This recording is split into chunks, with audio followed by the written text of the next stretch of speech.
listened to different radio stations daily. However, we were not satisfied until one day when my husband stumbled upon Hope FM.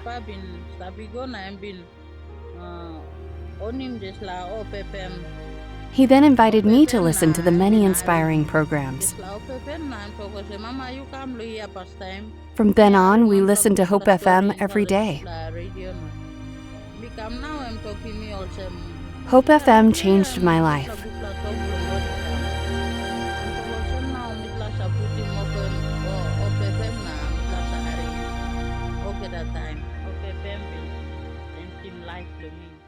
Husband and wife Bagaram and Clara discovered Hope FM while searching for radio stations in Papua New Guinea that would fulfill Bagaram's appetite for music and information. Meron sa matutok today that Bible and me containing tok when we come on heaven and man on ground. You meron sa matutok today. We're talking to me that God has the best plan for us. Bagaram was attracted to the sound of the new FM station and found himself listening to it more and more. He didn't realize it would change the course of his life. I came across Hope FM when I was searching for a radio station. I realized that Hope FM was new and different to me. I invited my wife to listen to the new radio station I had found. The radio station is unique and already impacting my life. My wife joined me in listening to the radio since last October. I didn't attend any church at that time. After listening to the radio station, I decided to attend church for the first time. My family began to notice changes happening in my life.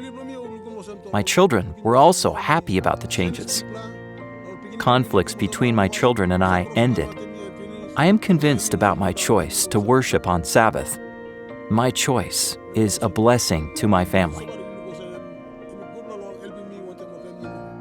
It wasn't long before Bagaram invited Jesus into his heart and decided to become a member of the Seventh-day Adventist Church. He's not only become a disciple, but a disciple maker as well, inviting his family to follow his newfound faith. It was Hope FM that convinced me. It brought light into my life. I was truly convicted by the truth. I then shared my newfound truth with my family.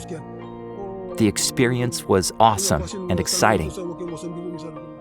Bagaram can't read, so Clara reads the Bible to him. They follow Bible lessons from the radio. Their faith grows each day as they spend this time studying together. I listen to Hope FM every day.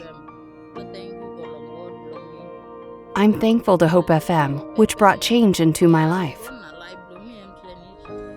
We praise God for media ministry reaching far and wide. These programs reach listeners in the mountains, across the valleys, and along the coastlines of Papua New Guinea, transforming lives. This quarter, a portion of the 13th Sabbath offering will go to reach more people like Bagaram and Clara through Hope FM Radio and Hope Channel Television. Please give to this special opportunity to spread the message of hope. Thank you for supporting the 13th Sabbath offering.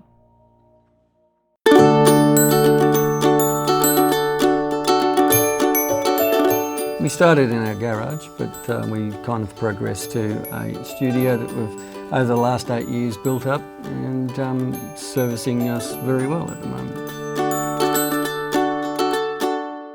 Kimberly and Robert were called by God to do media ministry for children in Australia.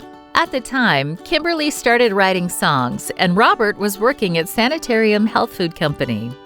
One day, as Robert was working, God revealed a plan. God spoke to me in the oven and said, "Look, you know, I've got this ministry for you guys.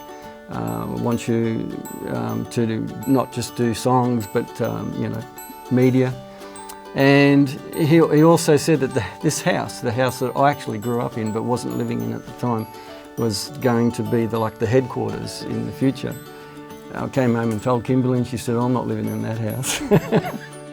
But they felt impressed to follow God's will. They moved in, built a studio, and now, after many challenges, run a fully operational children's media ministry. The King's Kids program began at the beginning of the pandemic. As churches closed their doors, there was a need for more children's programming. Within a week of their first brainstorming meeting, a small team recorded the first episode of King's Kids. They have continued to put out an episode every week since, focused on discipleship and based on the primary Sabbath school lesson. They've produced more than 100 episodes. If you came to our house, you would see it's been converted into a studio. We have a control room, a studio, which is where we are at the moment. We have hundreds of puppets and lots of characters, lots of children and a lot of people that are helping to support and be a part of this project. Getting right to the heart of families and how we can connect them and develop their relationship with Christ. And Kimberly and Rob show that in everything they do, in the way they treat us as their staff, in the way they support us, and in the way we challenge each other to move forward with the projects that we're working on. The feedback has been overwhelmingly positive. And now God has put a new project on their hearts. The King's Kids program that we're currently producing is a real discipleship one, which is trying to make a difference to children that already know something about God. But there's a project that we're working on and developing at the moment called The Rescue, which is going to be a real evangelistic project for children and families that don't know about God, that haven't been brought up in church, that don't know about Jesus, and the only time they've heard God is in slang language. And so they're the ones that we really want to reach. And what we'll be doing is taking the story of salvation and looking at God as the rescuer, somebody who sees us, who loves us and has a plan for us, and how throughout time He has laid out this plan to come and rescue His people. This project is something that will be available free on multiple platforms. So we're really hoping to reach out and connect with families across the world. This quarter, a portion of your 13th Sabbath offering will help support the creation of The Rescue, a 3-season series that travels through time and focuses on different aspects of the great controversy and how God has intervened to rescue His people. There's so much behind-the-scenes work that is put into a project like this. It's been a huge step of faith all the way through. And sometimes we're not quite sure where the next bit of funding is going to come from, where the next bit of equipment is going to come from, the extra puppets, the sets, the design, cameras, lighting.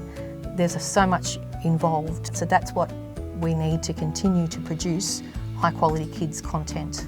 And without the help of people like yourself, that wouldn't happen as well as it does. So we need you guys, everybody, to jump in behind us and to support us with your funds, with your offerings. Thank you for planning a generous 13th Sabbath offering this quarter that will help share the love of Jesus with kids across the South Pacific and around the world.